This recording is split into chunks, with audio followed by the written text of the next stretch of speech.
ম্যালকের part 1 ভিডিওটিতে আমরা দেখেছি যে ম্যালক আসলে কি এবং ম্যালকের মাধ্যমে আমরা কিভাবে কম্পিউটার মেমোরিতে ডায়নামিকভাবে মেমোরি অ্যালোকেট করে থাকি। ম্যালকের পার্ট 1 ভিডিওটি যদি আপনারা দেখে না থাকেন তাহলে দেখে নিতে পারেন, তাহলে এই ভিডিওটি বুঝতে আপনাদের সহজ হবে। পার্ট 1 এর লিঙ্কটি ডিসক্রিপশন বক্সে দেওয়া আছে। এই ভিডিওটিতে আমরা বিভিন্ন ধরনের ডাটা টাইপের জন্য ম্যালক দিয়ে কিভাবে ডায়নামিকভাবে মেমোরি অ্যালোকেট করব তা দেখানো হবে। তো প্রথমে আমরা একটা দেখি যে ইন্টিজারের জন্য আমরা কিভাবে ডায়নামিকভাবে মেমোরি অ্যালোকেট করতে পারি। তো শুরুতে আমাদের কি করতে হবে, ম্যালক মেথডটা লিখে নিতে হবে। ম্যালক মেথডের ভিতরে আমরা কি করি, আমরা সাইজ ডিফাইন করে দেই। তা আমরা কার জন্য ম্যালক ডাইনামিকভাবে মেমোরি অ্যালোকেট করতে চাচ্ছি, একটা ইন্টিজারের জন্য মেমোরি অ্যালোকেট করতে চাচ্ছি। তো একটা ইন্টিজারের জন্য কতটুকু জায়গা প্রয়োজন হয়, 4 বাইট জায়গা দখল প্রয়োজন হয়। তো আমি এখানে 4 লিখলাম। যেহেতু আমি একটা ইন্টিজারের জন্য মেমোরি অ্যালোকেট করতে চাচ্ছি, তাই আমাদের এখানে কি করতে হবে, টাইপ কাস্ট করতে হবে।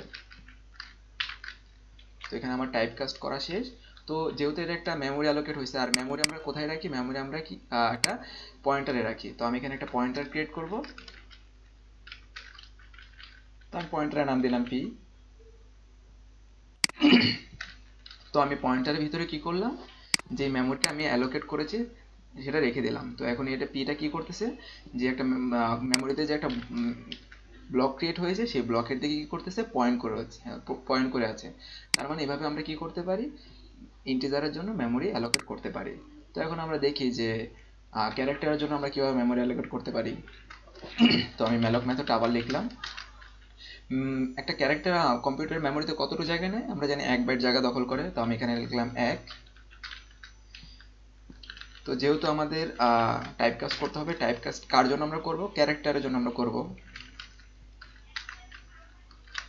আমি ক্যারেক্টারের জন্য টাইপ কাস্ট করেছি, এবং যে পয়েন্টারটা ক্রিয়েট করব সেটা হচ্ছে হলো কি একটা ক্যারেক্টার টাইপের পয়েন্টার হবে, কারণ আমরা কি করেছি, একটা ক্যারেক্টারের জন্য ডাইনামিকভাবে মেমোরি অ্যালোকেট করেছি। তো আমি এখানে লিখব ক্যারেক্টার সি। তো এখন এই সিটা কি করতেছে, যে মেমোরিতে যে ক্যারেক্টারের জন্য 1 বাইটের একটা ব্লক ক্রিয়েট হয়েছে সেই ব্লকের দিকে কি করতেছে, পয়েন্ট করে।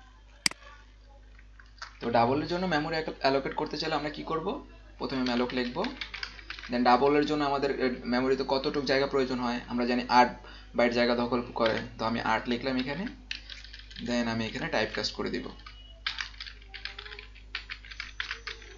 টাইপ কাস্ট করা শেষ, এবং একটা ডাবল টাইপের পয়েন্টার ক্রিয়েট করব।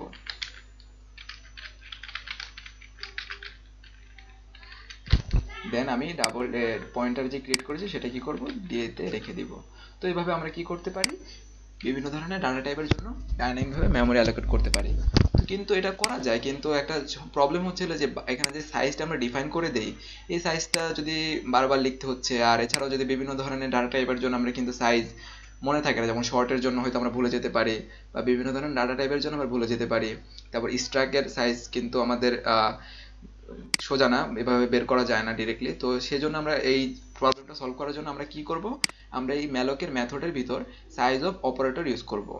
যদি সাইজ অফ অপারেটর সম্পর্কে ডিটেলস জানতে চান তো ডিসক্রিপশন বক্সে লিঙ্ক দেওয়া আছে, ওই ভিডিওটি দেখতে পারেন। তো এখানে আমি একটু ব্যাখ্যা করব সাইজ অফ অপারেটরটা, তো দেখতে পারেন। সাইজ অফ অপারেটরটা আমি এখানে লিখে দিচ্ছি। তো সাইজ অফ অপারেটর, এই সাইজ অফ অপারেটরের মধ্যে যদি আমরা কোনো ডাটা টাইপ লিখে দেই, তাহলে সেই সাইজ অফ অপারেটরটা কি করে, ওই ডাটা টাইপের জন্য মেমোরিতে কতটুকু জায়গা প্রয়োজন হবে সেটা রিটার্ন করে। সাপোজ আমরা যদি এখানে ইন্টিজারের জন্য সাইজ অফ অপারেটর ইউজ করি, তাহলে সেটা কত রিটার্ন করবে, অবশ্যই 4 রিটার্ন করবে।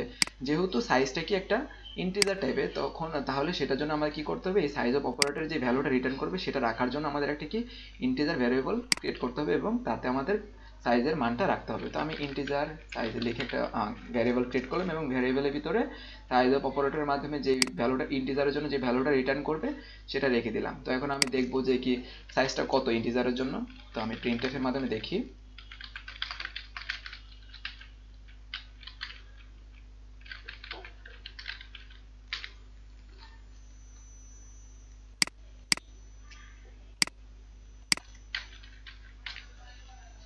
তো আমি কিন্তু এখানে দেখতে পাচ্ছি যে ইন্টিজারের জন্য কতটুকু জায়গা প্রয়োজন হয়, 4 বাইট জায়গা প্রয়োজন হয়। তো এই সাইজ অফ অপারেটর কি করতেছে, ইন্টিজারের জন্য আপনার যে যতটুকু জায়গা প্রয়োজন সেটা রিটার্ন করতেছে। তো এখানে সাইজ অফ অপারেটরের মাধ্যমে যে কোনো ডাটা টাইপ দিলে সেটাই কি তার সাইজটা রিটার্ন করবে। সাপোজ আমি যদি এখানে ক্যারেক্টারের জন্য দিই, তাহলে তাহলে কিন্তু 1 দেখাচ্ছে। তার মানে কি এই সাইজ অফ অপারেটর ইউজ করার মাধ্যমে আমরা এখানে বারবার ভ্যালু ডিফাইন করা দেওয়াটা স্কিপ করতে পারি।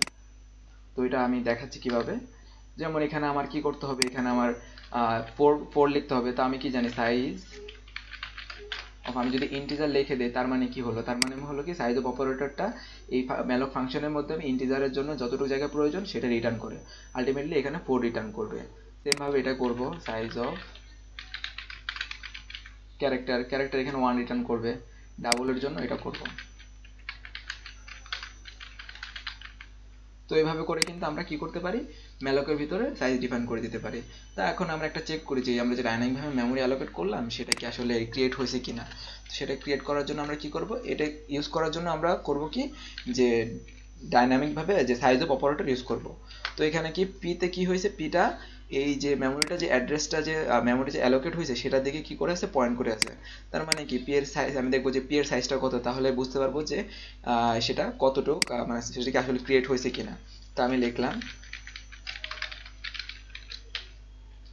তো আমি এখানে কি দিব, সাইজ অফ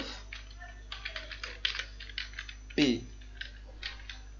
তো এটা লেখা মানে কি হচ্ছে যে পি এ যেটার দিকে পয়েন্ট করে আছে, যে মেমোরি অ্যালোকেশন হয়েছে যেটার দিকে পয়েন্ট করে আছে সেটা সাইজটা কত। তো এখানে পিটা কিন্তু একটা কি ইন্টিজার যে ডাইনামিকভাবে অ্যালোকেট হয়েছে সেটার দিকে পয়েন্ট করে আছে। তো ইন্টিজার যে ডাইনামিকভাবে অ্যালোকেট হয়েছে সেটা কতটুকু জায়গা নিয়েছিল, সেটা 4 বাইট জায়গা নিয়েছিল। তো এখানে কিন্তু 4 রিটার্ন করার কথা, আমরা দেখি। তো এখানে কিন্তু 4 রিটার্ন করতেছে, তার মানে কি আমাদের ডাইনামিকভাবে মেমোরি অ্যালোকেশন হয়ে গেছে।